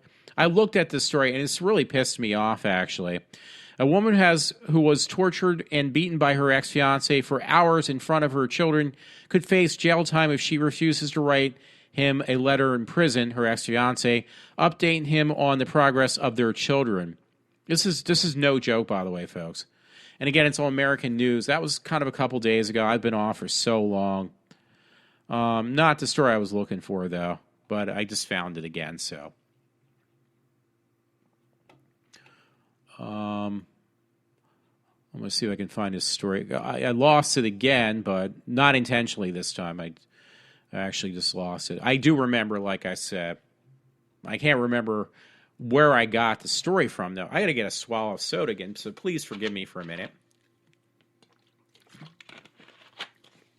And as you notice, my shows that are long, which unfortunately tonight's might be one of them, I don't take breaks. So, folks, you always have the pause button, or just you say, you know what, I heard enough of this guy. He's an idiot. I'm not going to listen. Meaning me, that you can just turn me off. And I will take offense to it, so just let you know. Yeah, I'm trying to find this story now. There was another one I wanted to read. There was like no story to it. It was like really incredible looking, and I just passed that one now. Again, I got like a crap load of stories just because I've been off for like a good long time. Oh, it was on the Daily Star. Somebody uploaded a giant moth. This thing looks like, literally, it's the size of a bird. It's a moth. And I really don't like insects at all. But for some reason, a moth that's bigger than this person's hands seems like it's quite harmless. But I mean, it's the size of this lady's hands, and it's kind of funny looking. Cute, but funny. Okay, I gotta look for this story. I just got to do one more side note, because now that I added the one guy, James, from Frankenhooker, he did some movie years ago. It was like one of his first films that he acted as an ice cream cone. And I told him, well, thank you for adding me, but also, can you tell me where I can get a copy of your film that you were in? Because he's a director, too. I don't know if he directed that film. But it was like a little 15-minute short film he did, and he's literally an ice cream cone. Like I'm talking, like the sugar cone is his body, and I'm not joking. And his head is like the ice, like that soft served ice cream. And I was like, dude, I gotta see. This looks, because his movies are kind of campy, but that he plays in or directs. But it looks kind of funny. It's like one of these things you almost got to check out. It looks really cool at the same time. It's like it's 2000, year 2000 he made it. Now I'm trying to look for his name because I just added him. Or he just added me, I should say. As a friend. So, see, I can get very, very, very easily distracted. I thought he'd be on the top of my friends list, but he's not. Because he was the one who added me, so... I asked him, I requested him to add me, but he did it pretty quickly, so I was happy. Unless he already took me off. Maybe he knows I'm doing some stupid radio show or podcast, and it's like, I don't want this idiot on my pest me. He'll probably be stalking me next. Yeah, that's strange. Sorry. Yeah, James Lorenz or something, because I can't. I told him thank you for giving. Yeah, his movie was called Swirly. It looks really kind of cool. I'm not even kidding. So yeah, and I apologize. There was this other guy. I had no clue who he was. He was like the originator that at this convention I went to yesterday. Yeah, I'm going all over the place. And I forget his name, but he was the originator before what I used to watch on TV known as Dr. Shock. There was this, and there was a story I read on this guy the other day. I can't remember his name. He's like 92 now. So they did a horror story on him.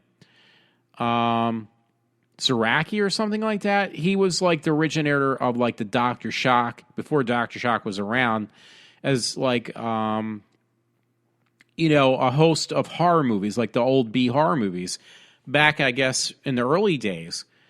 And he was there, and I guess some other people, and they were very nice, and it was like, I'll have to check this guy out. So I looked him up online. It was like, yeah, this guy is really popular, and he was from like found it in Philly, so to speak. So it was kind of cool, and it was like, yeah, I wish I would have got his autograph and stuff. Poor guy, he's up there in age. He might not be around for much longer, unfortunately. Alrighty, I'm sorry. I was trying to actually look for my I'm trying to look for this story with these kids. It was some like I want to say, yeah, kind of like a Muslim thing, but I keep on finding more stories that are just better than the one I wanted to read. This one I don't think I added, so I'm going to read it now. A Dreamin' Demon story. It was just the other day. After binge watching The Walking Dead, man beats friend to death with a guitar. Grants, New Mexico, Damon Perry admitted to beating his friend to death with a guitar after binge watching The Walking Dead. I just said the same thing again, explaining he did so because his friend was turning into a zombie. Police were called into Vista Mesa Villa Apartments on Thursday afternoon after someone called to report an intoxicated man with a knife. When officers arrived at the scene, they found two apartment complex maintenance men restraining a 23-year-old Damon Perry outside of his apartment. Just because he was trying to kill his friend because he was possibly turning into a zombie. God. He was trying to do a good thing, too, really. Sorry about that. I just had to throw that in the mix. Yeah, if I can find this story, folks, I don't know where I put it now. I'm going to keep on finding more and more stories I post it that are going to catch my attention. I'm never going to get there. I'm never going to get there. I'll tell you right now. I'll try, but this might be like I'm kidding, but an 8-hour show. So I've been putting up like tons of Halloween themed stuff. Pictures of women with scantily clad clothes, of course, too. That's my norm. And me in a hockey mask. I bought this Jason hockey mask. It was really cool. Do I need it? Absolutely not. Did I buy it? Well, yeah, I did. Some article, and some guy was dressed up supposedly as a mummy, but he looked like a Cyberman, from Hartnell's day. But where's this story I started reading, forgot about, oh, here we go. Young boys beat themselves with blades on the streets of Baghdad. I think it's that. Muslims all over the world take part in a bloody self-inflicting ceremony to mourn the death of the Prophet Muhammad's grandson. And these kids basically sliced off the top of their heads. They got like blood. Oh, God, these pictures are really nasty. I wish I would have remembered not to read this story and kept it forgotten. For some reason, I remembered this story. This was on the Daily Mail. That's what I was ready to say about 50 stories ago when I was going to start in the reading. I just decided not to. They're all pictures, and trust me, they are very graphic. Oh, by the way, talking about graphic, when I met James, the actor who played in Frankenhooker, which I did get a frame for, a really nice one. Thanks, guys, for that. The guy, James, said that originally the movie was going to get possibly a rated X rating, even though there was really no sex in the film, so to speak. And the reason it was because technically when that film came out of Frankenhooker, I hope I said Frankenhooker the first time, it was so violent, they thought, which it really isn't, it's satire, that he said they were going to try to slap on before NC-17 came out. The next step after rated R is rated X. They were going to give it a rated X rating. So it didn't get either, and the director toned down the movie enough to at least get it down to a better rating than what it was intentionally going to get. Anyway, back to my story. I want to get this one out because it's just really disgusting. Drenched in their own blood, young boys beat themselves with blades on the streets of Baghdad to mourn the death of the Prophet Muhammad's grandson, warning graphic content. Young boys beat themselves with blades on the streets of Iraq capital, Baghdad. Hundreds of men gathered in Manchester to slap themselves on the chest. Men and young boys were Shiites, Muslims, taking part in the holy day of Arosha. I'm sorry, folks. They were mourning the death of the Prophet Muhammad's grandson, Aishan or something. But this is really bad. I mean, they literally, these young boys cut off, like they scalped the top of their heads. There's no other way to put it.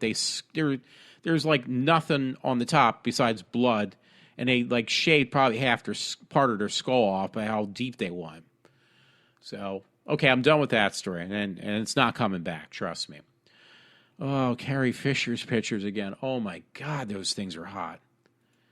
God, I'm not even kidding. I wish I was. I really do. Oh, this was kind of funny because everybody still to this day hates Jar Jar Binks. So somebody made some stupid parody out of the new Star Wars trailer, and they call it Star Wars The Blink Awakens trailer number 2. And they replaced everything with Jar Jar Binks, and it's kind of funny. It was on comicbook.com, and it says Jar Jar Binks gets added to the Star Wars Force Awakens trailer. This was on the 24th. So if you need a kind of like irritated but funny laugh, check it out.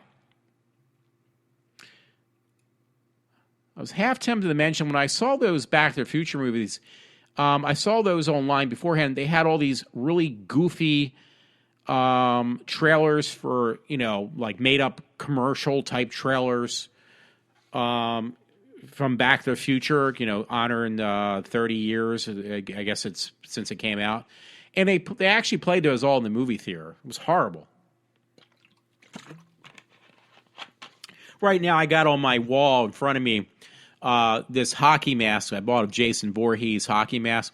And it's one this guy actually made a mold out of the actual mask they use in the movie. Some guy actually some art director or whatever you want to call it, got his hands on the mask they use in the movies, was able to make a mold out of it. And this one guy that I bought it from, this vendor, he actually gets the molded mask made from the original hockey mask from the Friday the 13th, and he paints them up the different ways it's shown in the different films. So these look like almost the real deal. These aren't the ones you buy in the stores for like $10. This one in front of me is much more bulkier looking, and he makes it look like it's been worn by Jason himself. So I got that face in me, and it kind of creeps me out, I'll tell you right now. Anyway, the story I got in front of me now is from the Dreamin' Demon, a couple days, probably 26. Indian teen gets revenge by decapitating her alleged rapist 5-year-old son. 5-year-old son. So it says India. Normally this guy who writes these stories, they're really pretty off the wall. That's the whole point about the Dreamin' Demon. The guy says, I normally stay away from stories out of India because no news from that area shocks me. But he states, but I had to make an exception after a 13-year-old girl got revenge on her alleged rapist by decapitating a man's 5-year-old son. According to the reports, the teenager said that she was raped by a man called whatever, because not even bother, in the teeny village of, oh, here we go again, after he offered her some print erasing whitener. The substance that the girl reportedly likes to huff on. Deciding to get some revenge against this guy for the assault, the girl set her eyes on the man's 5-year-old son, Amit, that's the only one I could read, while the boy was playing outside his house on Tuesday evening, and the girl allegedly lured this little boy away, took him to a vacant plot, and beheaded him. Isn't that great? So there's more to that story, but yeah, I don't know. I'm being sarcastic. I just hope you know this. You probably don't, because I am a nutcase, so I can't help but tell wacky stories. But I cut that story off after I figured out what was going on. Alrighty, more Night Gallery paintings. I'm actually almost half tempted to see this film. I don't know. Maybe I won't. But it's coming out this week, I think on Thursday. Depending on what I'm doing, I may or may not see it. I wish it came out a little earlier. And it's on bloodydisgusting.com. It's a story on the upcoming movie, Scouts versus Zombie Apocalypse, or whatever. All right, I'm going to belch really loud, so I hope not. Oh, excuse me about that. It says NSFW, grab onto the zombie dick and his scout's guide to zombie apocalypse. Talking about dicks, I was looking at these really weird costumes you can buy, these rubber masks. I remember this in this one show one time. It was called Dream On. And it was so funny where this guy imagined, I think his boss or somebody who he hated, as a physical dickhead, like a big penis head on this guy's head. And they actually now made those this year. They're like $30. You can buy. I sent it as a joke to a friend. I said, maybe you want to get this as a Halloween costume, where you can literally buy a penis head, latex penis head to wear as a mask, on top, a rubber latex mask over your head. So I just had to interject that. It says, I've never really thought of zombie genitals, but now we're talking about it. Once rigor mortis sets in, you wouldn't stay hard. Saying we have a very NSFW clip from the Paramount Scout's Guide to Zombie Apocalypse, in which leads characters Ben, Carter, Aggie, and Dennis fight the horrid zombies that eventually lead to one grabbing a hold of an undead dick, and he's fallen out of a second-story window. Okay, never mind. I'm not going to read that one anymore. But the movie looks so bad, remotely entertained to see it. I think it would probably be best if they just made it that you could rent it and watch it at home.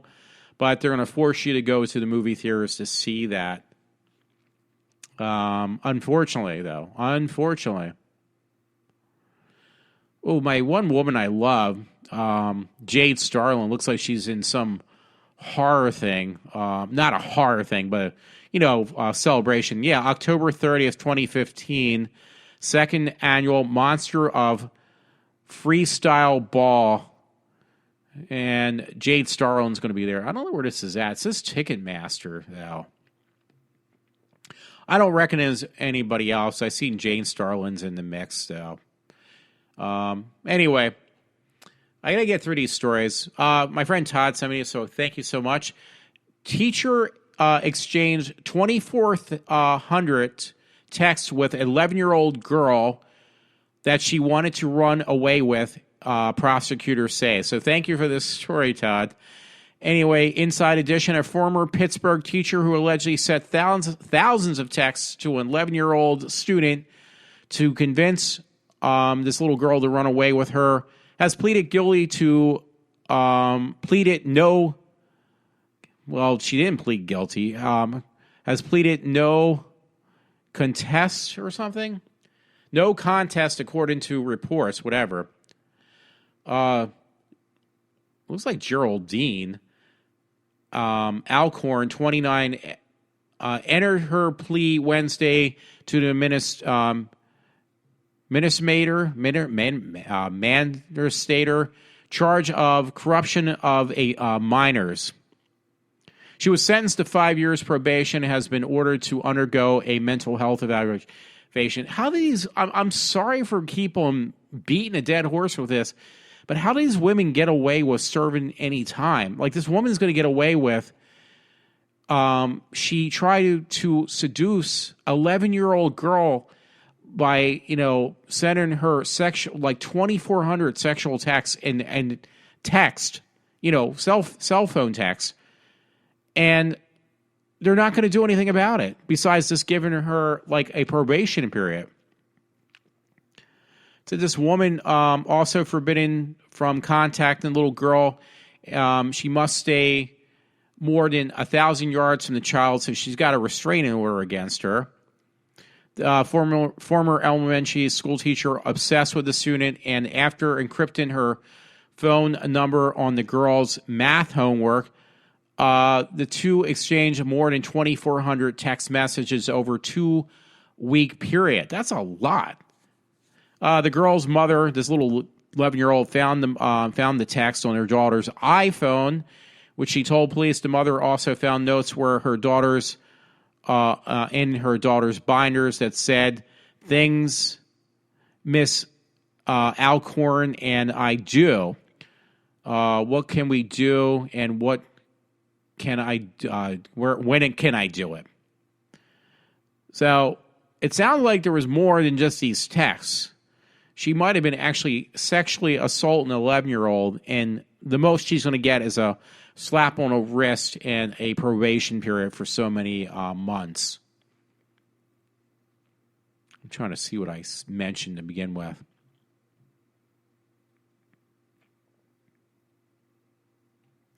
I just think, I'm sorry, I didn't mean to keep that span. Well, anyway, just check out fox29.com. Just look for the story again. It's titled, Teacher Exchanged 2,400 Texts with 11-year-old Girl She Wanted to Run Away With. Prosecutors say. That's the name of the title. That whole thing is the title, so just letting you know. I just think the whole thing's ridiculous. You know, if that was, I mean, I hate to say this, if it was a male teacher, that would be the top of their list, is to make sure the guy was sent, lose his job, be sent to jail, and not get out until the age of 205. So, but if it's a woman, well, we should be a little bit more understanding about what she did. Bullshit. Give her the same fucking sentence you would give a guy, you assholes.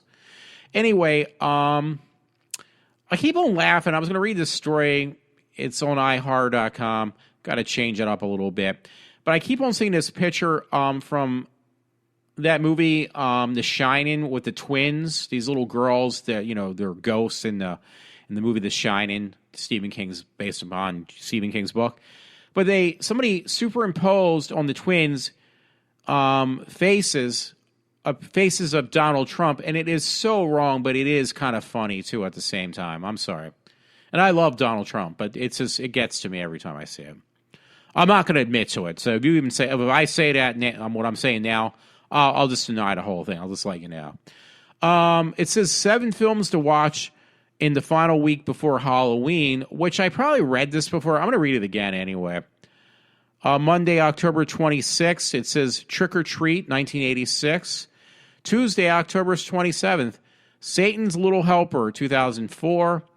Wednesday, October 28th, Black Sabbath, 1963. These are movies they suggest you watch every day up to Halloween and during Halloween.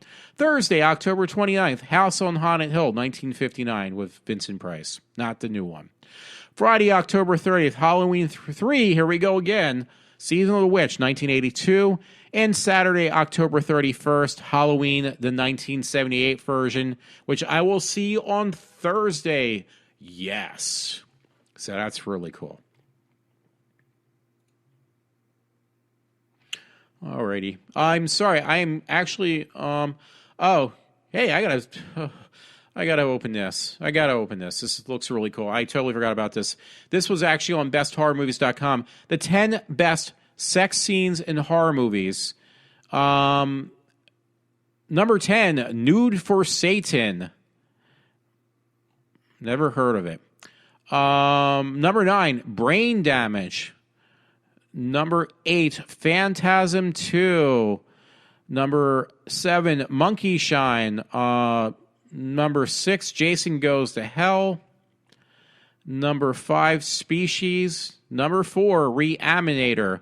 I actually was going to buy this next one. Not that I ever watch them. Number 3, Necromaniac 2. Now, these were for the best sex scenes in horror movies. Number 2 is Fascination. Number 3 was Necromaniac 2. And number 1 is Vampirus.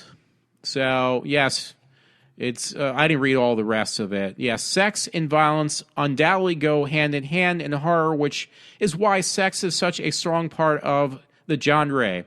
Sexuality is important undercurrent in many a genre film, and let's be honest, here sex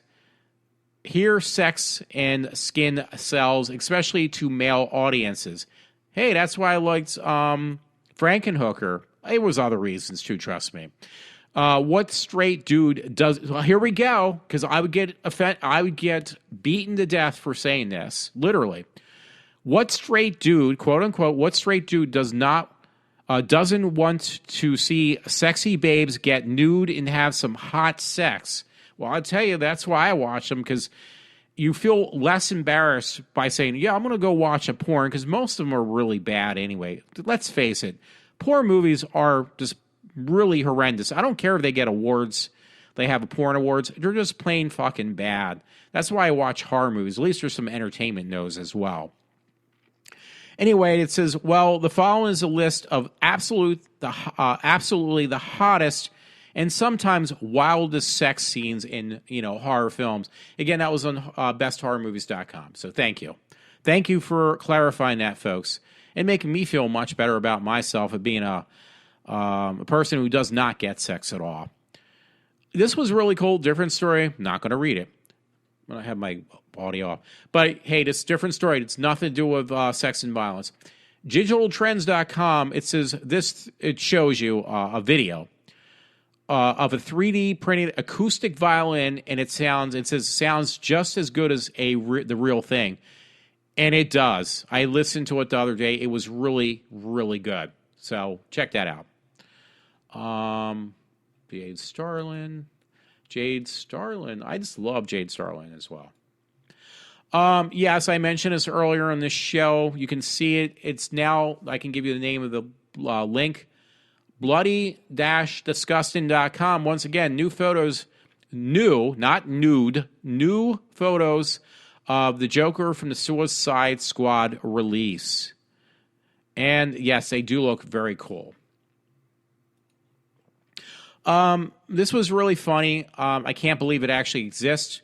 But if you want to see something that will literally make you laugh, check out this web link called squattypotty.com. And it seems like it was something that Howard Stern might have spoken about. It's a real deal. This a real deal, I'm not even kidding, something you can buy, is a stool step to help you shit better when you relieve yourself. I'm not kidding. The stool for better stools. It's, quote, this makes going number 2 a number 1. We've designed to squat. It says we've designed to squat. Too unnatural, and it shows diagram of somebody sitting straight on the stall, just right with the stool, and too natural. The modern day toilet is convenient, but has one major fault. It requires us to sit. While sitting to do our business may be considered civilized, studies show that natural squat position improves our ability to eliminate. I'm not even kidding. And it shows some puppet-like unicorn taking a shit, and it's like multicolored shit, and this little video commercial, whatever you want to call it, to advertise this product. The rainbow shit that the unicorn's giving out. There's this guy that's dressed up like a prince or something. He explains about this stool that you stand on when you take a shit, and he's like making soft-served ice cream out of this unicorn shit and giving it to little kids. It's really funny too, by the way. You can. This is not a joke, because there's a phone number and how much it costs to buy these stools for your bathrooms. It says order now or call 1-855-628-1099, and you can buy like multiple stools or just one. It says Echo Pack 1 for your own personal throne, $35. Includes fast 3-day delivery. That's a single pack. An Echo pack of 2. Don't forget mom. Order 2 for $50. And if you have the Echo Pack 3, yes, it's that kind of party. It's $60 for 3 of them. And this is no joke. This is it's been endorsed by, it says, the Doctors, Howard Stern, the Huffington Post, Shark Tank, Men's Health, Washington Post, and NPR. Human tested, human approved. I just think that I don't know. I think the whole thing it's just so freaking goofy. Healthy colon happy life. And yes, I am not joking. It is a joke in some ways, but not really. I mean, you can really buy these things to take a shit with. Okay, hey, good news. I got like 5 stories left. I'm pretty sure. Let's see. 1, 2, 3, 4, 5. Yes, I got 5. I got it right. Dreamin' Demon. Chelsea Ake froze to death inside a Rejuvenous cryo chamber. This was on the Dreamin' Demon again. Henderson, Nevada. Police say a 24-year-old Chelsea Ake, a manager at the Rejuvenous cryo chamber, froze to death after entering one of the cryotherapy chambers after hours. So she got stuck in a cryo chamber and she froze to death. That is a bit of an irony. The gruesome discovery was made after the Rejuvenous employee came to work the other morning and found Ake dead inside one of the company's cryotherapy chambers. According to the Rejuvenous website, these cryonists or cryo chambers are an alternative to cold water immersion or ice packs that decrease the cell growth and increase cellular survival by subjecting the occupant with dry air that dips below negative 240 degrees Fahrenheit. Yeah, you would be like a piece of glass at that cold. It says the treatment's only supposed to last for 2 or 4 minutes, but this woman who got stuck in one of the chambers was in there for at least 10 hours. Surveillance camera shows after Ake closed up shop, she walked to the back where the cryo chambers are located. There are no cameras in that area, so investigators can only assume Ake got into one of them but by herself and that the machine did not turn off. Well, why would you do it unsupervised? It says investigators say she likely suffered within seconds, and they say her death was due to operator error. Her family disputes the claim, stating that Ake was in.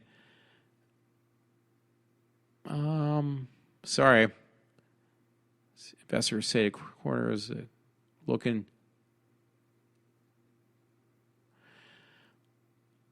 Well, I don't know if it's considered foul play. I'm trying to, without screwing it up even anymore.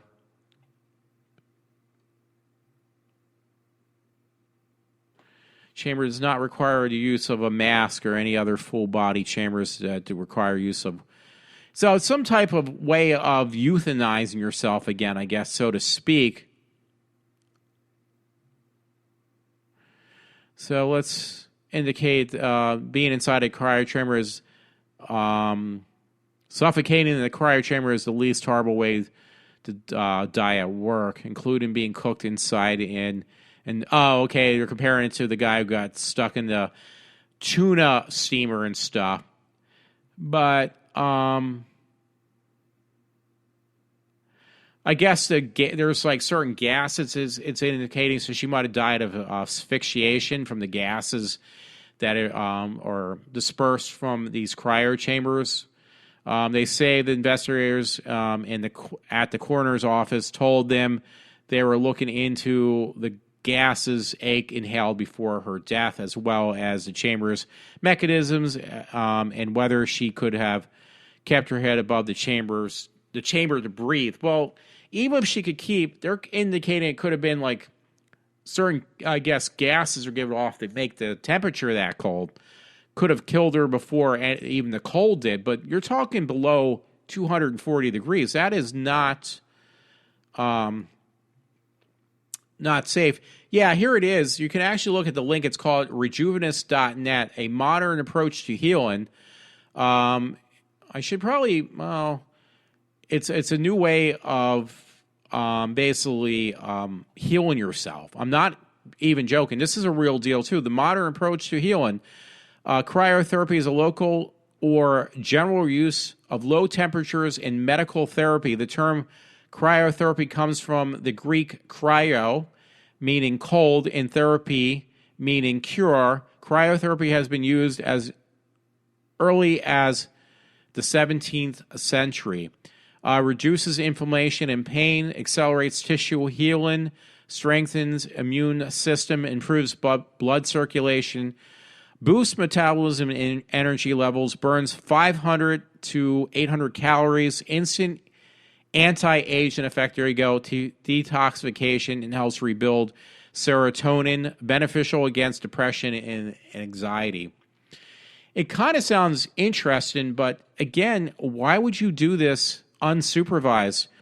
And the locations are like in Las Vegas, Nevada, and that might be like the only one. Yeah, and there's another one in Henderson, Nevada.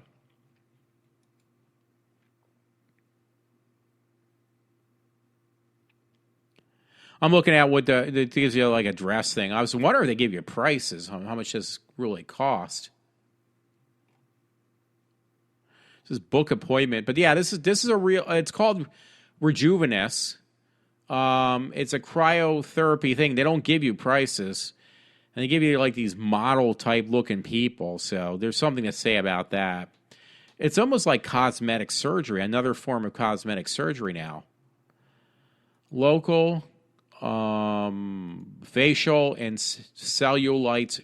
Well, yeah, you're freezing the fat right there. I've actually did go. I might have mentioned that before, to one of these plastic surgery places. This is like another step of that almost, kind of, so to speak. So, yeah, this woman paid with her life by doing it on her own. Actually, I might be less than 5 stories because, honestly, the one I've actually already read, so I'm going to check. So my last 3 stories, actually one's not a story. It was just a link. It's called Big Head, Back to the Future, Low Carb Comedy. I actually like that. It's a Facebook link. And the next one, which I'll read, the other one I nothing to read. It's just a Facebook page. I'm kind of glad. The 20 hottest celebrity costumes. So I'm not going to read all of those when I get to that. I'm going to read this one first. This was on besthorrormovies.com. Real life Sweeney Todd and Joe Roy Metheny sold human meat from barbecue stand. This is no joke. This was on October 1st. So this is going back. This is real life horror stories keep us captivated. There's something about life imitating art and art imitating life that grabs our attention, doesn't let it go. Digging up, the inspiration behind Jeepers Creepers was a blast. And today we're going to explore another similar to film scenario. While Sweeney Todd, the Demon Barber in of Fleet Street wasn't inspired by a factual case of serial killers, Joe Roy Metheny appears as though Metheny found some inspiration in Sweeney Todd's story, which dates all the way back to 1846. I think it was a musical actually, but some guy actually got influenced by the Sweeney Todd story, true to life guy. Yeah, it just basically says people were familiar with Sweeney Todd. He was a lunatic barber who chopped the customers up, then turned them into meat pies and sold them through a local pie shop with his partner in crime, Miss Lovett. Metheny damned near duplicated this entire process, although it seems there was greater degree of fury behind the man's motivations. Metheny is now 60 years old, tips the scale at roughly 450 pounds, and is spending his final days in a prison in Baltimore. But from 1976 to 95, the man was a killer of prostitutes and transits and a feeder of the people. Some chilling testimonies from the man. And it's, quote, I cut the meat up and then put it in some Tupperware bowls and then put it in a freezer, and then he buried the remains in several shallow graves in a little woods behind the company. I'm just making sure I'm getting some levels here, yo. Sorry, I got to go back. I got my, yeah, this guy was a real-life Sweeney Todd, so to speak. Over the next couple of weeks, or on the weekend, I opened up a little open pit beef stand. I had real roasted beef and pork sandwiches, and why not? They were really good. The human body taste was very similar to pork if you mix together with if you mix it together with no one can tell. Well, you know what? That's funny. That's actually more like Texas Chainsaw Massacre than I would say Sweeney Todd, because that's the whole deal with the Texas Chainsaw Massacre. He says it makes you wonder what you're getting when you make a dash for the roast side eateries, etc. Apparently, Metheny planned to keep his business moving along, eliminating the unfortunates of the earth. I just put in unfortunates while filling local bellies. But filling local bellies became a problem when the meat supplies ran dry. Wow, this story is like a little longer than I wanted to be. So this guy, I mean, seriously, if you watch those Texas Chainsaw Massacre stories, there was one that actually happened and some other horror movies. They basically just talking about this guy even more. It says, I'm going way down. Some of this stuff is, you have to read it for yourself, folks. It says everything was going pretty good until I ran out of special meat, and I lured another bitch up to my trailer, and I got her there and started to rip her clothes off and knocking the hell out of her. She was screaming, but there was no one around her to excerpt her. So it just kept on laughing at her, and basically, I guess he must have killed her. I turned around for a split second, and then she was my mistake, for she ran out the door, and I could before I could get her. This guy says there was an 8-foot chain link fence with barbed wire on the top around the front of the company. There was a stack of wooden pallets next to the fence, about 10 feet high. The guy states, this lunatic said, the bitch scaled the pallets like a monkey and then jumped the fence and then ran down the main road, where some guy in a pickup truck picked her up. It took her to a nearby gas station where she called the cops. So this guy got busted, I guess. And I don't think this was the only time. I'm just trying to see what other stuff he might have stated. Yeah, it's a pretty gruesome story. It looks like. Yeah, there's a lot of quotes in this too. I found out that someone that was going under that bridge is getting high with some homeless motherfuckers who lived under the bridge. I guess this is other stories about this guy, how he got his meat, so to speak, human meat. Guy went under looking for him. The homeless motherfuckers, it does say motherfuckers, by the way, got high with them down there, and they were passed out. Some of them old stinking mattresses, and that's where they were when I left, except they were dead from being chopped up. Yeah, I guess, honestly, you make probably more sense out because I'm just thought I could just do a little bit, read a little bit here and there, and you really can't. You have to go through the whole thing. There's one quote. He said, I was arrested and charged with the murder of 2 men he had chopped up. He spent close to 18 months in Baltimore jail waiting for his trial. The trial lasted a week, and he was thrown out of court because of lack of evidence. So this guy did get caught on occasions, and then he just got left out again. So I guess they finally may have caught him. And it says at the end of the story, again, it's on movies.com. This is actually a real story. The real live Sweeney Todd, Joe Roy Metheny sold human meat from a barbecue stand. So that was on October 1st. That was the name of the title. But the very end of this story, by the way, it actually has a link. It says, if you want to read a whole lot of additional disturbing yet interesting info on Metheny, including personal declarations, you may want to visit the page just right here. There's a link, and it's just concerning but fascinating. So it's not very long, but it's just like, I guess, it's called Murderpedia. So more about that guy.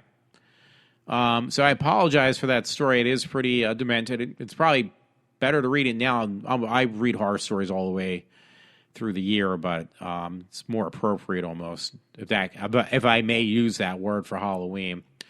Anyway, much lighter story. It's my last one. It's on theriches.com.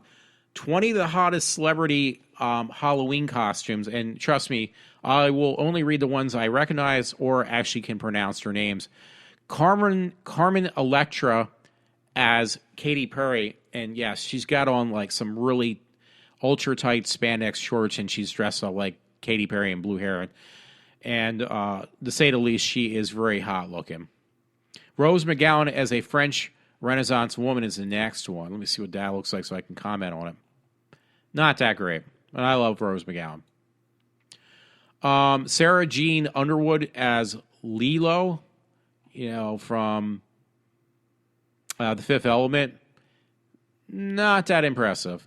Next one is Christina Aguilera as a cop. Yeah, that one is actually hot. She looks very hot. Next one is Rhina. Is it Rhina as a Ninja Turtle? I shouldn't even pronounce. Yeah, it's really bad. Really bad. Lindsay Lohan. Yeah, she did look hot as an 80s aerobic dancer. Yeah, she looks really hot. She in the picture, she's got that hair dyed black. She's actually naturally a redhead, and I think she looks hotter as a redhead. Jennifer Love Hewitt as Angelina Jolie. Not that great. Not that impressive. And I love her too. Leah Michaels as a Red Riding Hood, and a really hot looking one. She's got a weird looking face, Leah Michaels. She's got an incredible voice. But I tell you, this costume she has on, she looks really hot. Next one, I kind of do dig her. It's Paris Hilton as a Playboy bunny. And she's kind of weird, I guess, because she's so ditzy. It's what annoys people about her. And she's a rich kid's little girl, but she is not bad looking. Mariah Carey as a bride, she's really sexy, actually. Yeah, she's really hot in the picture they show Mariah Carey. She's got a chipmunk face, though. Miranda Kerr as Zantena or something. Yeah, she's hot. Emma Roberts as Pretty Woman. Let me see, because I can't remember. Yeah, Emma Roberts is not Julia Roberts. It's Eric Roberts' daughter. And she's actually dating, I think it was On and Off. She's with him. The guy from American Horror Story. He's a really good actor, though. He's kind of weird. Like when I met him, I can't remember his name now. Why don't they mention his name? I can't remember it. Aunt Julia Roberts star. Yeah, they're not mentioning his name, so I apologize, but she's with her boyfriend, this guy the young guy who plays American Horror Story. He's in those superhero movies too. And he's in this season of American Horror Story, it's like his best yet. He plays this wealthy what do you call it? Man who owns the hotel in this season of American Horror Story, and he looks so different. He actually really, it doesn't even look like this. It does look like him, but he actually, because he's usually a little bit kind of weird the way he talks. He acts a little bit off the wall. He actually looks like the part he's playing. Like, he's obviously a really good actor. I just wish I could remember his name, because I got a picture with him too at one point. The next one, and she's not bad looking. I really dig her, and she's got a really good voice when she uses it. It's Fergie as Elvira. And, she's really good. Next one's Rhonda Rosie as Sailor Moon.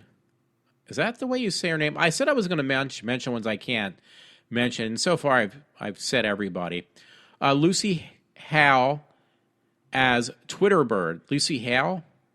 You know what? I look at the picture, it says Lucy Hale, but I swear to God, I thought it was Selena Gomez, because it looks just like Selena. She's dressed up as a Twitterbird, whatever that means. Besides having all bright blue on and everything else. The next one was Miley Cyrus as Little Kim, which I covered up that picture because I think she had her boobs with pasties, Miley did. The next one, number 4, because actually I went through them all so far. Jay Wow as a schoolgirl. Wow would be perfect, but it does. It says Jay Wow. Oh my God. Yeah. Jennifer Lopez as the devil. I saw that one before. It's all right. Heidi Klum as a cat. Now, honestly, Heidi Klum's not in this cat costume is not great, but she really did put a lot of effort into her costume, which is more impressive than anything else.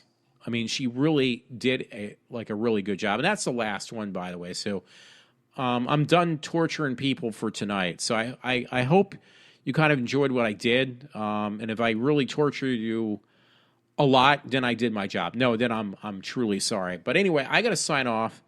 It is now 2 o'clock in the morning, so my time on this Tuesday.